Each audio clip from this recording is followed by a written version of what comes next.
Hello बच्चों, स्वागत है आप सभी लोगों का एक बार फिर से भौतिक विज्ञान के इस छोटे से खूबसूरत से वीडियो में सेशन में।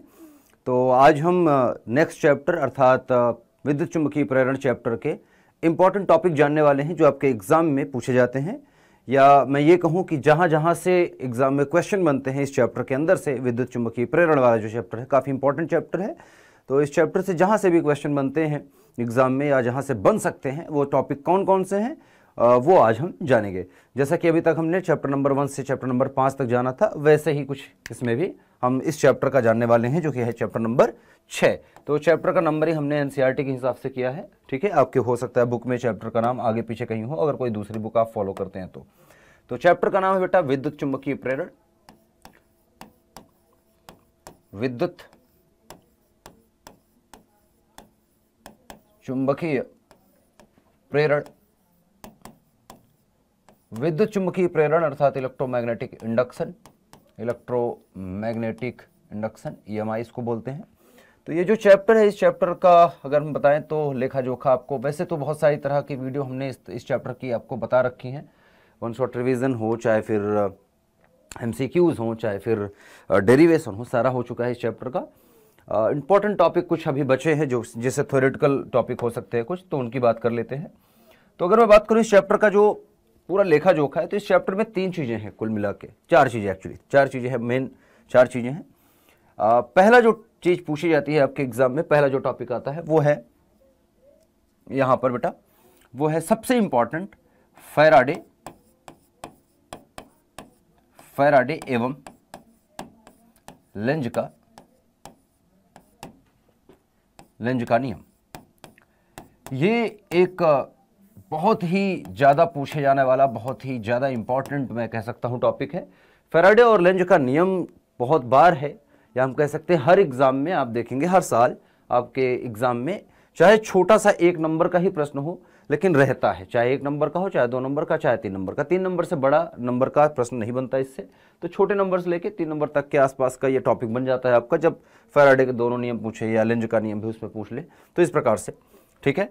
दूसरा जो टॉपिक है इस चैप्टर में, अगर मैं बात करूं, दूसरा टॉपिक जो पूछा जाता है, जो ज़्यादातर देखा गया है, या मैं आगे की तरफ बढ़ूं इस चैप्टर में कौन सा टॉपिक है जो इंपॉर्टेंट है, तो फैराडे और लेंज के नियम के बाद, अच्छा, लेंज के नियम पर ज़्यादातर आप देखेंगे विद्युत धारा की, प्रेरित विद्युत धारा की दिशा वगैरह पूछी जाती है बार बार, है ना।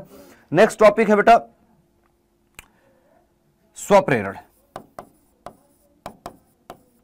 अच्छा, इससे पहले कुछ परिभाषाएं हैं, कुछ महत्वपूर्ण परिभाषाएं, कुछ महत्वपूर्ण परिभाषाएं हैं इस चैप्टर में, और ये परिभाषाएं कौन कौन सी हैं, तो कुछ परिभाषाएं हैं, जैसे कि नंबर A अगर मैं बात करूं तो वो है प्रेरण या प्रेरित विद्युत वाहक बल, या सबसे पहले इस चैप्टर का जो नाम है विद्युत चुम्बकीय प्रेरण, ये पूछा जाता है। विद्युत चुम्बकीय प्रेरण से आप क्या समझते हैं, इस प्रकार का छोटा सा प्रश्न आएगा या आता है। B बात करें, सेकंड पार्ट की बात करें, तो स्वप्रेरण किसे कहते हैं आप, स्वप्रेरण से क्या अभिप्राय है, क्या तात्पर्य है। C पार्ट है अन्योन्य प्रेरण, अन्योन्य प्रेरण, तो प्रेरण की ही घटना है यहाँ पर, क्योंकि हम ज़्यादातर देखते हैं। तो ये 3 परिभाषाएं मेन हैं, बाकी छोटी मोटी चीज़ें रहती हैं साथ में, तो वो आप निकाल सकते हैं, देख सकते हैं, लेकिन उनकी परिभाषा याद रखने। स्वप्रेरण से आप क्या तात्पर्य है, अब अन्योन्य प्रेरण से क्या तात्पर्य है, और सूत्र लिखिए, तो सूत्र आप जानते हैं, स्वप्रेरण का सूत्र आ जाता है फाई बराबर हम निकालते हैं LI का, स्वप्रेरकत्व है। अच्छा, स्वप्रेरण और अन्योन्य प्रेरण के साथ साथ यहाँ पर प्रेरकत्व शब्द भी काफ़ी चर्चा में रहता है। तो जैसे स्वप्रेरण और अन्योन्य प्रेरण हो गए, उनको भी लिख ही देता हूँ मैं यहाँ पर। D पॉइंट की बात करें तो है स्वप्रेरकत्व, या जिसको प्रेरण गुणांक आप बोलते हैं, स्वप्रेरण गुणांक, तो स्वप्रेरकत्व परिभाषा इनकी बिल्कुल याद रखें। लास्ट है अन्योन्य प्रेरकत्व,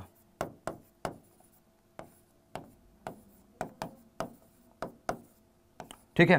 तो स्वप्रेरकत्व जो है L से निरूपित होता है और अन्योन्य प्रेरकत्व कैपिटल M से निरूपित होता है। ये आपको थोड़ा सा याद रखना है, ये एग्जाम में क्योंकि आपके पूछे जाते हैं। तो ये 5 परिभाषाएं हैं इस चैप्टर के अंदर जो आपको याद होनी चाहिए, ठीक है। बाकी फैराडे का नियम बहुत इंपॉर्टेंट है, तो ये पूरा थ्योरेटिकल था। तीसरा अगर मैं बात करूं तीसरा जो टॉपिक है इस चैप्टर के अंदर, तीसरा टॉपिक आ जाता है बेटा डेरिवेशन। डेरिवेशन में पहला डेरिवेशन है वृत्ताकार धारावाही वृत्ताकार कुंडली। ठीक है, तो वृत्ताकार कुंडली का स्वप्रेरकत्व, स्वप्रेरकत्व एल का मान निकालना। चौथा यहां पर जो पॉइंट दिखता है वो है परिनालिका का धारावाही परिनालिका, है ना, धारावाही की तभी निकाल सकते हैं। इसमें भी वृत्ताकार जो कुंडली है धारावाही वृत्ताकार कुंडली, धारावाही परिनालिका का स्वप्रेरकत्व।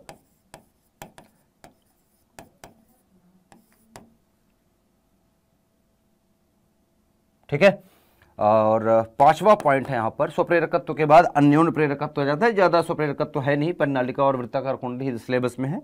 नेक्स्ट जो आता है बेटा यहां पर वो आ जाता है, अगर मैं बात करूं तो वो है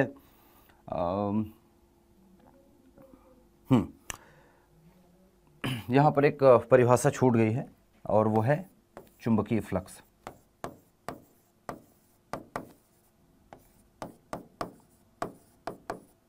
चुंबकीय फ्लक्स फाई निकालना, फाई बराबर बी ए जो आप लिखते हैं, क्योंकि इसी चैप्टर में पढ़ते हैं हम फ्लक्स। फाई बराबर बी डॉट ए, और यहां से आप इसको करते हैं तो ये बी ए कॉस थीटा आता है। तो ये एक परिभाषा है जो आपको पढ़नी है। ठीक है, फ्लक्स के बारे में आप क्या समझते हैं पूछा जाता है, चुंबकीय फ्लक्स से क्या तात्पर्य है। अच्छा, पांचवा पॉइंट यहां पर मैं बता रहा था, तो अन्योन्य प्रेरकत्व निकालते हैं। तो दो परिनालिकाओं या दो समाक्षीय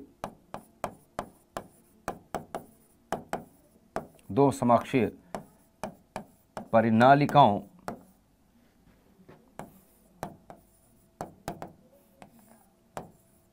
के बीच अन्योन्य प्रेरकत्व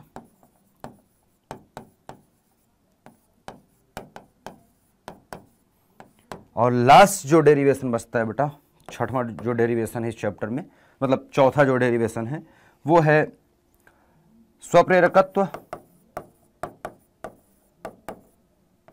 तथा अन्योन्य प्रेरकत्व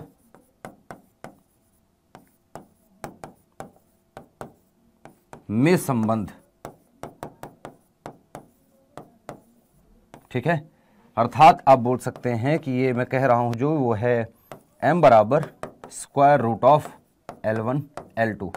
ये प्रूफ करने के लिए कई बार दिया गया है आपके एग्जाम में, या m स्क्वायर बराबर L1 L2 भी लिख सकते हैं, वर्गमूल को इधर भेज देंगे तो स्क्वायर बन जाता है, ये हो जाता है। एक लास्ट डेरिवेशन है सातवां, जो कि है एक समान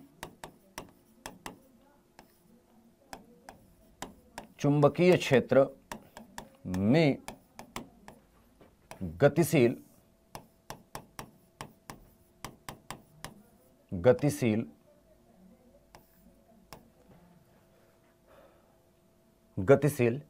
चालक क्षण या सिर्फ चालक बोल सकते हैं या चालक क्षण भी बोल सकते हैं, के सिरों या एक समान चुंबकीय क्षेत्र में गतिशील चालक में उत्पन्न विद्युत वाहक बल, प्रेरित विद्युत वाहक बल में उत्पन्न प्रेरित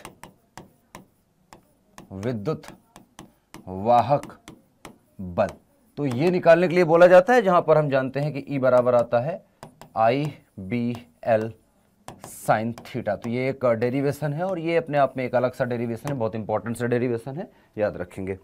लास्ट बात करेंगे आठवां टॉपिक की अगर बात करें तो अब इसमें डेरिवेशन इतना कुछ पता नहीं। अच्छा, ये जो टॉपिक है ये आता है गतिक विद्युत वाहक बल के अंदर। ये जो टॉपिक है ये गतिक विद्युत वाहक बल बोला जाता है बेटा, गतिक विद्युत वाहक बल। ठीक है, क्योंकि मेन रीजन इसका गति का है, फ्लक्स परिवर्तन हो रहा है गति के कारण, इस वजह से यहाँ पर विद्युत वाहक बल प्रेरित हो जाता है छड़ के दोनों सिरों के बीच में, और वो हमें देखने को मिलता है। अच्छा, आठवां जो है यहाँ पर इस चैप्टर के अंदर जो टॉपिक बचता है वो है ट्रांसफार्मर। अब ट्रांसफार्मर को इस चैप्टर में भी कई सारे किताब में रखा जाता है, कई सारी किताब में ट्रांसफार्मर को रखा जाता है बेटा एसी वाले चैप्टर में, अर्थात प्रत्यावर्ती धारा चैप्टर में। तो आप इस चैप्टर में अगर पढ़ रहे हैं तो अगले चैप्टर में इसको हटा देंगे, या उस अगले चैप्टर में पढ़ रहे हैं तो यहाँ नहीं होगा। सिंपल सी बात है, कुल मिला के पढ़ना है। तो अगर मैं इस चैप्टर के अंदर इसको जानूँ, क्योंकि यहाँ पर ट्रांसफार्मर में दोनों चीज़ें इन्वॉल्व हैं। ये एसी पे चलता है, अल्टरनेटिंग करंट अर्थात प्रत्यावर्ती धारा पर कार्य करता है, या उसी के लिए ही बनाया गया है। लेकिन इसका जो सिद्धांत है वो है अन्योन प्रेरण के सिद्धांत पर। तो सिद्धांत की वजह से इस चैप्टर में डाल लो, या फिर प्रत्यावर्ती धारा का उपयोग हो रहा है या उस वजह से उस चैप्टर में डाल लो, अगले वाले चैप्टर में पढ़ लो, कोई फर्क नहीं पड़ता। ठीक है, तो ये ट्रांसफार्मर पढ़ना है। ट्रांसफार्मर में भी आपको कई सारी चीज़ें का ध्यान रखना है, जैसे कि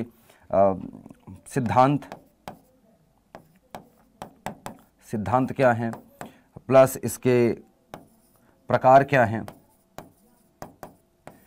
प्लस दक्षता क्या है, प्लस परिणमन अनुपात क्या है,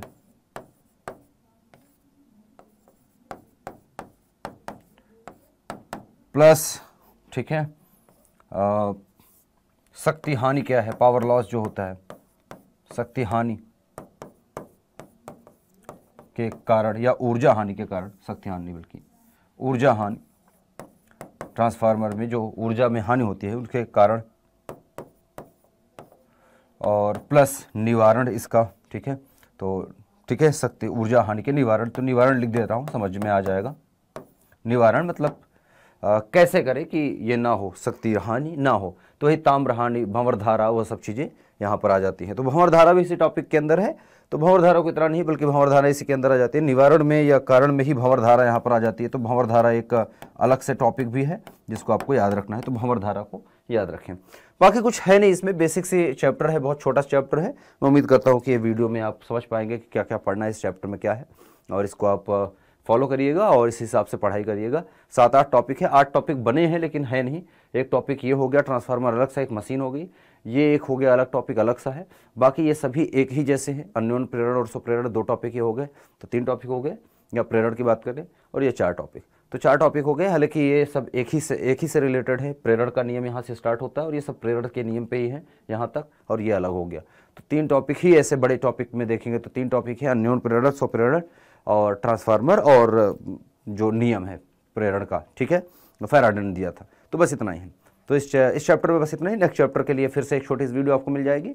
और अपना दिवाली एंजॉय करते रहिए, या जो भी आपका है ना टाइम आपको छुट्टी मिलती है, छुट्टी के टाइम में जब भी मेरी ये वीडियो आप देख रहे हैं, एंजॉय करें, पढ़ाई करें, लोगों को शेयर करें पसंद आए तो। अच्छा, एक चीज़ इंपॉर्टेंट है कि डिस्क्रिप्शन में एक फॉर्म है, उस फॉर्म में जो है कुछ बेसिक सी चीज़ें आपसे पूछी जा रही हैं, और वो इसलिए पूछी जा रही हैं ताकि आपके लिए जो आने वाली क्लासेस हैं वो आपको किस प्रकार की क्लासेस चाहिए, और उस क्लासेस को हम आपको दे पाएँ तो कि ताकि आपके लिए हेल्पफुल हो।